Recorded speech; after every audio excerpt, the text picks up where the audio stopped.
மாநில திட்டக்குழுவால் தயாரிக்கப்பட்ட 4 அறிக்கைகளை முதலமைச்சர் மு.க.ஸ்டாலினை சந்தித்து துணை முதலமைச்சர் வழங்கினார்.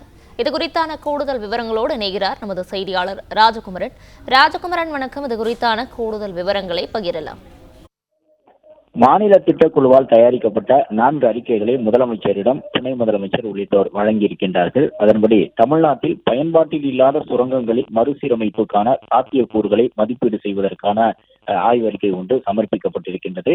தரவு சார்ந்த கட்டமைப்பின் வாயிலாக நிலையான நில பயன்பாட்டு திட்டமிடலை வழிநடத்தக்கூடிய விதமாகவும் சீரழிந்த சுரங்கப் பகுதிகளை சூழலியல் மற்றும் சமூகத்திற்கு நன்மை பயக்கும் நிலப்பரப்புகளாக மாற்றவும் இந்த அறிக்கை உதவும் என தமிழக அரசு குறிப்பிட்டுள்ளது.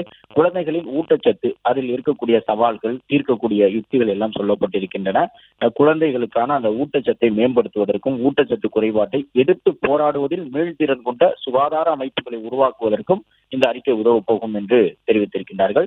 2ஆம் நிலை நகரங்களில் நகர்ப்புற மீள்தன்மையை மேம்படுத்துவதற்கான இயற்கை அடிப்படையிலான தீர்வுகளின் கட்டமைப்பாக ஒரு அறிக்கை சமர்ப்பிக்கப்பட்டிருக்கின்றது.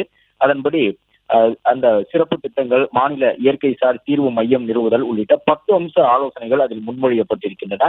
நிலையான வளர்ச்சி இலக்குகள் மற்றும் தமிழ்நாடு தொலைநோக்கு 2030 அடிப்படையில் நகர்ப்புற நெகிழ்ச்சி தன்மையை அளவிடுவதற்கு இயற்கை சார் தீர்வுகளை ஒரு சிறப்பு திட்டமாக செயல்படுத்தக்கூடிய பரிந்துரையை இந்த அறிக்கை வழங்கியிருக்கின்றது. 4வது அறிக்கையாக நகர்ப்புற வளர்ச்சி மற்றும் வெப்ப அழுத்தம் தொடர்பாக தமிழ்நாட்டில் கட்டமைக்கப்பட்ட பகுதிகள் மற்றும் காலநிலை மாற்றங்கள் குறித்த மதிப்பீடு வழங்கப்பட்டுள்ளது. பிளே ஸ்டோர் மற்றும் ஆப் ஸ்டோரில் இருந்து பாலிமர் செயலியை QR கோடு மூலம் பதிவிறக்கம் செய்யுங்கள். செய்திகளை உடனுக்குடன் பெறுங்கள்.